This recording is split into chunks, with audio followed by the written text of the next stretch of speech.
I experienced going to heaven and seeing Jesus face to face in a dream that I had. One night I was sleeping and I felt like I went shooting through this light into this light tunnel and coming out into this heavenly space. I immediately saw Jesus off in the distance. I immediately was feeling the shame overtake me and I was like, I can't be in front of you. I was like looking at porn just yesterday. As he was walking towards me, there was this overwhelming sense of awe inside of him towards me. Like he was enamored to be in my presence. And this was like ripping through me, like this level of love that would say, I want to know you. I'm so excited about being with you. This sense of how much he felt that I was worthy undid me. And I found myself like I rolled up in a ball on the ground, sob crying, not because I felt condemned, but because I felt so loved for the first time in my life. I felt like this exquisite love that was never ending and it was choosing me 100%. I suddenly heard this thunderous voice that I recognized as the Father, as the Creator. And as it began to speak, I felt like every fiber of my being was being torn to pieces. The power of it was thundering through me. The booming voice that I heard said, he will never forget this. Jesus walks over and puts his hand on my shoulder. I felt the fullness of my being, not my physical body, but my being began at the beginning of time and stretched to the end of time. Like there was no time that I didn't exist. All of a sudden, felt like liquid love started pouring into my being. And I felt like I started traveling through myself. Again, like you don't have human words to describe heavenly experiences. I felt like all of a sudden I started shooting from the beginning of time to the end of time at light speed. And I could see, like in Star Trek or Star Wars, that when they shoot through space at hyper speeds, that's what was happening for my being. I'm flowing through with this liquid love. And I start having these profound insights about God and the fullness of the universe being like infused into me. And like my earthly brain didn't extract any of it. I remember being in it and being like, I don't want to forget this. I need to know all this. And again, I felt like I was going to shatter into a billion pieces as this is all taking place.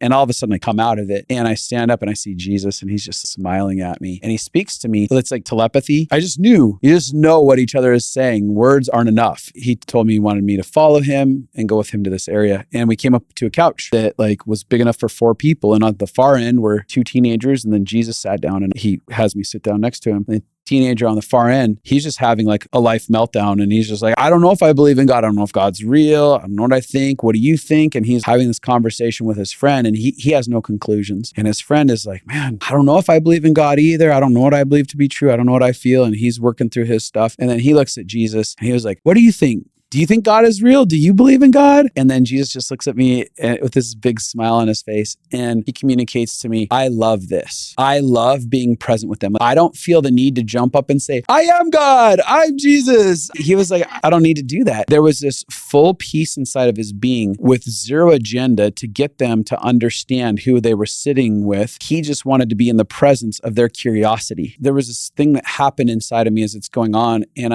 I'm having this understanding that love is agenda free and love is being present in the midst of someone's story as they're evolving in their journey and they're having their encounters with God, whether they're on this extreme end of religiousness that I completely disagree with their perspectives or they're landing where I'm at. It just doesn't matter where they're at in their journey. It's like, can you be present with the individual, not make judgments about where they're at in their journey and be kind and patient and gentle with them and explore with them their thought process. So I come out of that dream, like I got sucked back down into my body and my eyes are full of tears and my pillows are drenched in tears on each side. And as I'm laying there, I can feel like this thick hovering presence over my body that is what I would define as the presence of God. But it's like this weighty air that's all on top of me.